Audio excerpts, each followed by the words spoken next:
Welcome to the Clique podcast. I'm Dani Watson, a mindset and manifestation expert and founder of the Clique, a company that helps women overcome their fears and limiting beliefs to create a life and business that they love. Within this podcast, I will help you get clear on what you want, identify the blocks that are holding you back, transform your mindset and raise your vibration so that you can co-create magic with the universe. If you are looking to design a life that truly sets your soul on fire and manifest more success and abundance, then you are in the right place.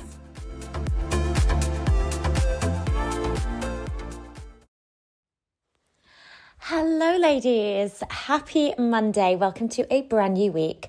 I am going to come back into some of your questions that I've been getting sent, and this question in particular I think will be really valuable for a lot of people who are perhaps either thinking about embarking on a new path, starting something new, perhaps that's a new career, a new business, and you're wondering how to actually get yourself to that place where you feel confident, you feel like the expert, you're feeling really positive and high vibe about the new path that you are on. So this question actually comes from somebody who is very new to the coaching space, and they are newly qualified coach, and they're ready to start working with paid for clients. However, one of the things that's kind of really holding them back is that feeling of, I'm not the expert yet. I'm right at the beginning of my story, or my journey rather, and I'm certainly not, the expert or the influencer within my niche. Now, it doesn't matter whether you are a coach or maybe you are looking to pursue a completely different path. I think a lot of what I want to share with you during this podcast today will hopefully really benefit you, because the important thing, no matter what your journey is that you are keeping yourself in alignment with who you want to be, not with who you are right now. Okay? And keeping your vibration high, keeping your beliefs aligned with the beliefs that match the reality you want to create. Okay, so it doesn't matter what we're talking about. When it comes to the law of attraction, the rules are always the same. And when it comes to manifesting your best life, manifesting success, manifesting clients, manifesting more confidence, the rules are always the same. Okay, so what I'm going to share today will apply no matter what sort of path you're pursuing. But I'm going to refer it specifically to the person that sent across this question, and about manifesting clients and creating success as a new coach, even when you're not feeling like the expert. So let's just talk about one thing I just mentioned, this idea of just keeping your vibration high. Okay, so if we're kind of in that position where we're not feeling like the expert, we're not feeling quite good enough yet, we perhaps feel the weight of responsibility of taking on something new. If we're thinking about coaching others, sometimes that comes with a lot of pressure to get them a certain outcome, to get them a certain result. And all of those thoughts and feelings can feel quite heavy. Just think about it for a second. If you are new as a coach and you're thinking about getting clients results, or, I'm not good enough yet, or perhaps I don't have enough expertise yet, or maybe they'll ask about how much experience I've got. Those are quite heavy negative thoughts. And when we sit in that space, we are not putting ourselves in the energy to really show up for our clients in the best possible way and manifest the results that we desire.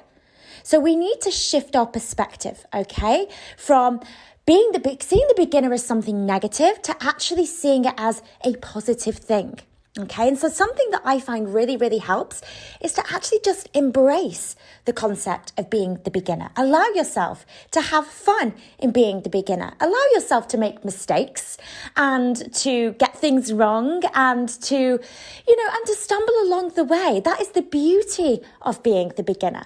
A really good example of this is whenever I watch my daughter or my son trying out new things. So my daughter's just got a bike recently and she's kind of learning how to ride it. And I watch her going through the park and she falls over. And, as long as she doesn't hurt herself, most of the time she just sort of laughs and gets back on it again. the same for my son. He's kind of like walking around, crashing into everything. And, he stumbles over and he's laughing. He's having fun and he doesn't care what he looks like, nor does my daughter. They don't care that they're falling over. They're not bothered about what other people think. They're just allowing themselves to be the beginner and just getting on with it. And I think as adults, we can take a lot from this child mentality where we can stumble, we can fall, and we just get back on our bikes, we shrug it off, and it's not a big deal. Often as adults, we put making mistakes, we see them as these really awful things. I'm going to get laughed at, or people are going to judge me, or, we're so caught up on, stepping out into the world already being perfect that we actually cut ourselves off from the joy of being the beginner. Okay, so embrace, that beginner's mentality a bit more and allow yourself to be a little bit more playful in what you are doing. So let's take, for example, let's say you are the brand new coach. How can you bring more playfulness, more lightness, more humor into the work that you're doing? So maybe it's when you're practicing with, your practice clients, you're allowing yourself to kind of just show up and you're not getting, so hung up about being perfect. You're not getting so caught up on whether or not you're making a mistake.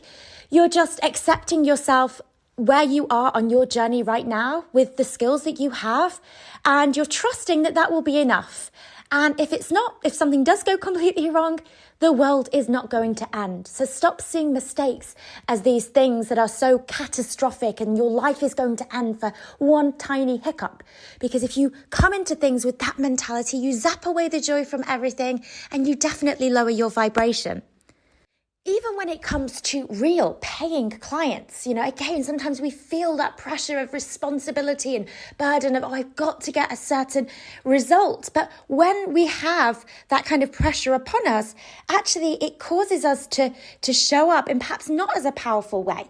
When we are more relaxed about the work that we do, when we allow ourselves to just have fun and go with the flow and just take that pressure off and take, the responsibility of getting a certain outcome, take that off our shoulders, you will probably find that the session is way more fun for both you and the client. And actually the transformations that you can create within that session are way more powerful too. Remember that your energy is a magnet, okay? And your energy creates a ripple effect across the people that you come into contact with. So if you come into your session with lightness and fun and joy and humor and, positivity, that's going to create a knock-on effect on your clients as well. So it's going to actually help you to become a better coach. Now, because typically our coaching or our careers or what we're doing with our life, that doesn't just exist in a vacuum, okay? So if let's say you're a coach and you are new to starting a coaching business, that's not the only thing that's going on in your life, right? Okay, it might be taking priority at the moment, but you have other things that happen in your day-to-day life as well. And we have to remember that how we show up in other areas of our life can directly impact how we show up as a coach as well. So going back to this concept of being the beginner and having fun, are you having fun in other areas of your life? Are you having a more sort of relaxed approach to the way that you do things? Or do you beat yourself up for everything? Let's say, for example, maybe it's, let's say it's you're making a meal, you're cooking something for dinner and you're telling yourself, well, that's not good enough or that could have been better. Being so harsh with yourself, if you're kind of like that in other areas of your life, it's going to then be very, very difficult to be compassionate with yourself in, let's say, for example, your coaching. So remember, how you show up in any area of your life is how you show up in one specific area of your life. It's always going to be the same, okay? So make sure you're conscious of, how you're showing up and, again, approaching life with that sense of fun. Do you allow yourself to try new things in other areas of your life? Or do you always just do what you've always done? Remember, our ability to get out of our comfort zone and be okay with that is like a muscle that we can strengthen. So the more you are getting out of your comfort zone across all areas of your life, the easier it's going to be, let's say when it comes to your coaching business, to do things that you're perhaps afraid of, to take on those paying clients, to put yourself out there, to get visible, to share your story. All of those things become so much easier if getting out of your comfort zone is just something that you do regularly. That's why something like having a cold shower first thing in the morning, blasting the shower so it's the coldest it can be for 30 seconds, a minute. If you do that first thing in the morning, every single day, one of the first things you do is getting out of your comfort zone. You're doing something that is uncomfortable. You are building up that resilience. You are strengthening your ability to get out of your comfort zone, okay? You're saying yes to the things that you perhaps don't necessarily automatically want to do, okay? So little things like that can really, really help. Now, let's also think about the narrative you may be using when it comes to where you are at right now. I'm not the expert yet. I'm only just starting out. I don't have any experience. People are going to think that I'm, the newbie to this. There's so much responsibility. What if I don't get results? The narrative that you are telling yourself right now is going to be reflective in the narrative of your life. Okay, so whatever you're focusing on is what you're going to be creating more of. So if you're focusing on where you're at right now from that place of lack, from that place of not enoughness, that is what you're going to see within your business, within the people that you connect with. Okay, so how people see you is a reflection of how you see yourself. So if you're seeing yourself as not the expert, not good enough, only just beginning, not able to get results yet, that's what other people are going to see in you as well. So how can you start telling yourself a better story and creating a better story for the results that you then see? When those voices start to creep in of not enoughness, how can you stop them in your tracks? A very simple, powerful way here is just by vocalizing those affirmations of who you want to be versus who you are right now. So as soon as you hear yourself say, I'm not good enough yet, stand up, right? Put your shoulders back, put your head up, hands on your hips, and say out loud, I'm the expert coach. I'm amazing at what I do. I'm absolutely owning it within my coaching niche. Say those things out loud. It doesn't matter if you don't fully believe it right now, because over time you will. Okay? The worst thing you can do is just sit there and allow those negative thoughts to spiral. Negative thoughts are normal. They are going to come up. The danger is when you allow them to take over and you dwell on those thoughts, okay? So have a ritual that, you can recognize the negative voice, recognize I'm not there yet, I'm not good enough, and you have a way of being able to respond to it. Okay, so affirmations are really, really great.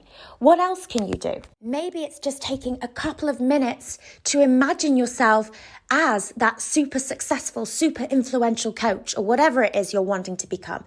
Somebody who already is the expert.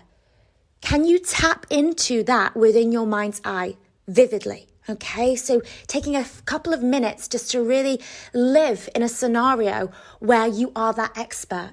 So I found what really worked for me was, for some reason, when I was at the beginning of my journey and I thought of me as the expert, I always kind of saw myself standing on stage, which is funny because now that's kind of not really where my coaching journey's gone. It's not at the moment, it's not been something I've been kind of pursuing, but I did it at one point, actually. I did a lot of public speaking at events and things, but in the beginning, that's kind of in my head when I thought of me as the expert.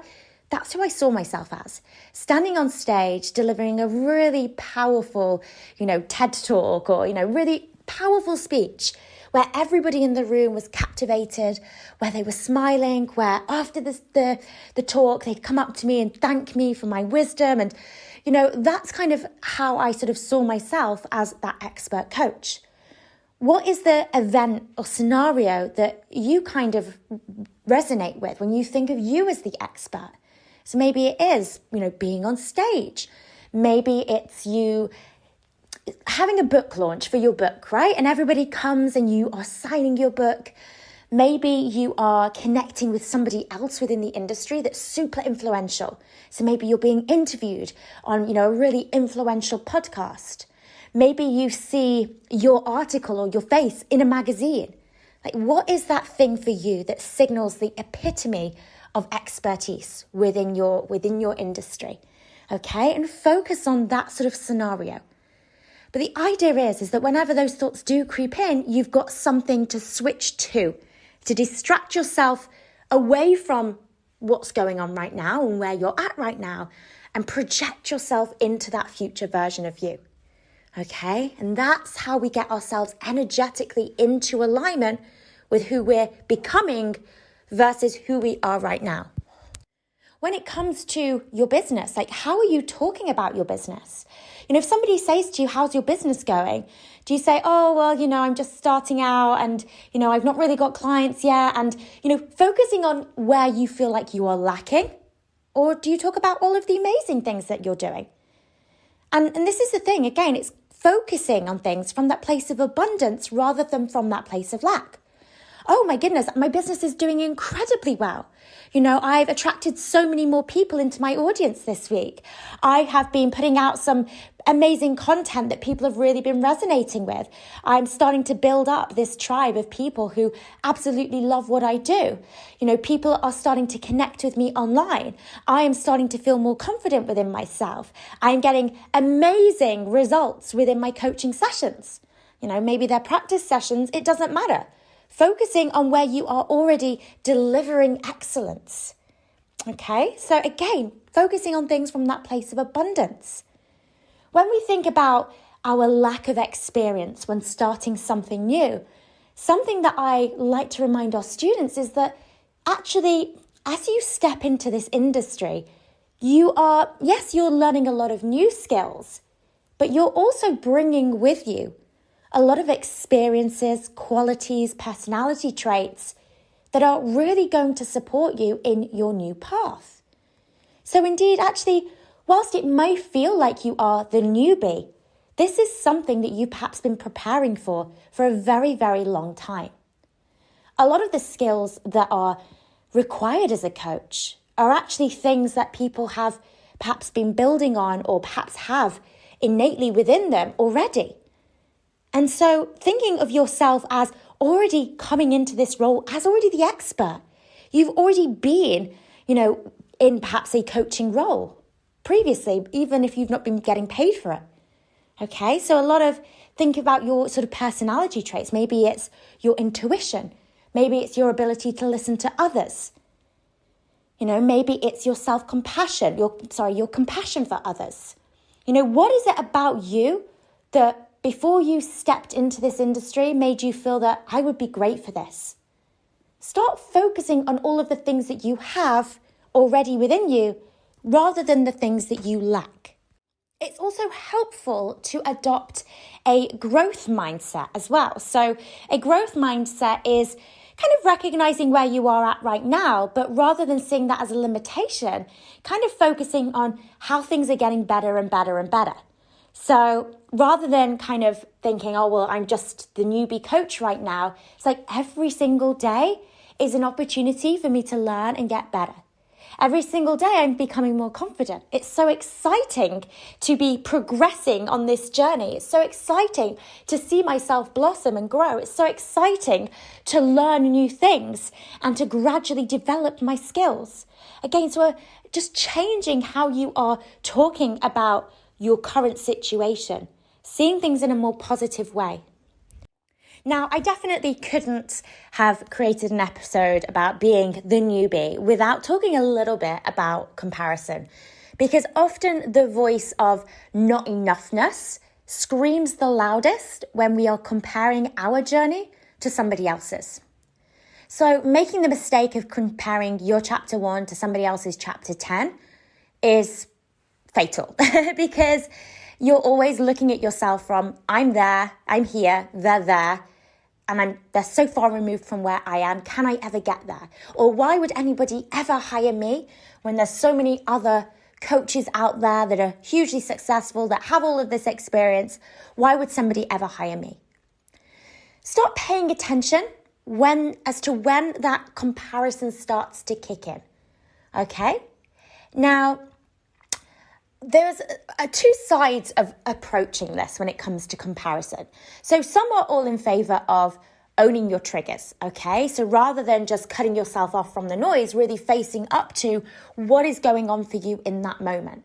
Okay, so if you are, let's say you're on social media and somebody triggers you, somebody makes you feel not good enough because you're looking at where they are and thinking, wow, they're already, crushing it, and it makes you feel bad about where you are. Some people are huge advocates for really kind of stopping there in that moment and owning what's coming up for you. For me personally, I actually just found staying in my own lane and just cutting myself off from the noise completely was actually a better solution. I actually found that, and to be honest, it's very much still a mentality I adopt now. I don't really consume any social media whatsoever unless it is hugely intentional. Unless I am going onto social media and I'm looking for a certain thing. So maybe it's somebody I want to collaborate with, or maybe somebody suggested, I read this person's content and they've got a good article or a book that I might like. If I'm going on social media and I'm scrolling, I am looking for something and I'm very intentional about what I am looking for. It is not an aimless thing. Because for me, I found that aimless scrolling on social media just didn't serve me, because it was so easy. If you're scrolling, what is your brain doing? It's not really doing anything, right? Your brain is just wandering, okay? If you're not intentionally coming onto social media with a goal, you are allowing your brain to just wander. And I've spoken about this many times on the podcast, negative brain bias. When we just allow ourselves to wander aimlessly, chances are we're going to end up somewhere we don't want to be, thinking about things we don't necessarily want to think about, i.e., I am not good enough. This person is better than me.